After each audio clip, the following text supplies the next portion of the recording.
दर्शकबिन मान्छेको जिन्दगी पनि कस्तो हुँदो रहेछ। बिचारी भुन्टी माइत जान खोजेकी थिइन्, तर यताबाट माइतै पठाइएन।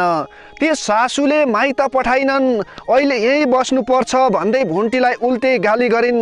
बिचारी भुन्टी भने आफ्नो आमा र बुवासँग गएर मनभरिका बह गएर पोख्छु भन्ने सोचेकी थिइन्, तर ती बहहरू पोख्नै पाइनन्। कति दुखी भएकी छिन्, यति धेरै दुखी भएकी छिन्, सबै कुरा भन्नै पाइनन्। यदि भनेको भए कति खुसी हुन्थिन् होला।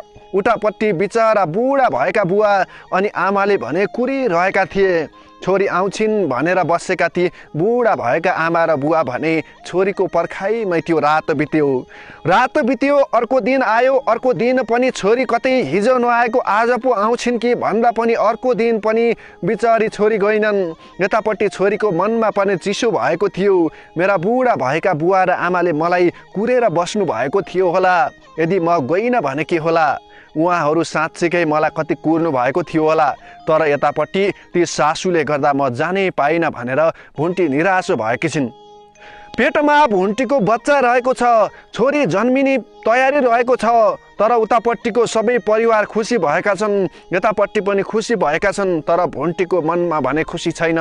बिचारी भुन्टीको इच्छा भन्दा विपरीत भएको थियो। भुन्टीले पढेर ठुलो मान्छे बन्ने सपना देखेकी थिइन्। यद्यपि बच्चा भए पनि आफ्नो माइती परिवार भने खुसी भएका छन्। आमा बुवाको खुसी नै सबैभन्दा ठुलो हो भनेर बिचारी भुन्टी खुसी व्यक्त गर्न खोजेकी थिइन्, तर खुसी व्यक्त गर्ने ठाउँ भने कतै पाएकी छैनन्। दर्शकबिन यतिखेर भुन्टी भने निराश भएकी छिन्।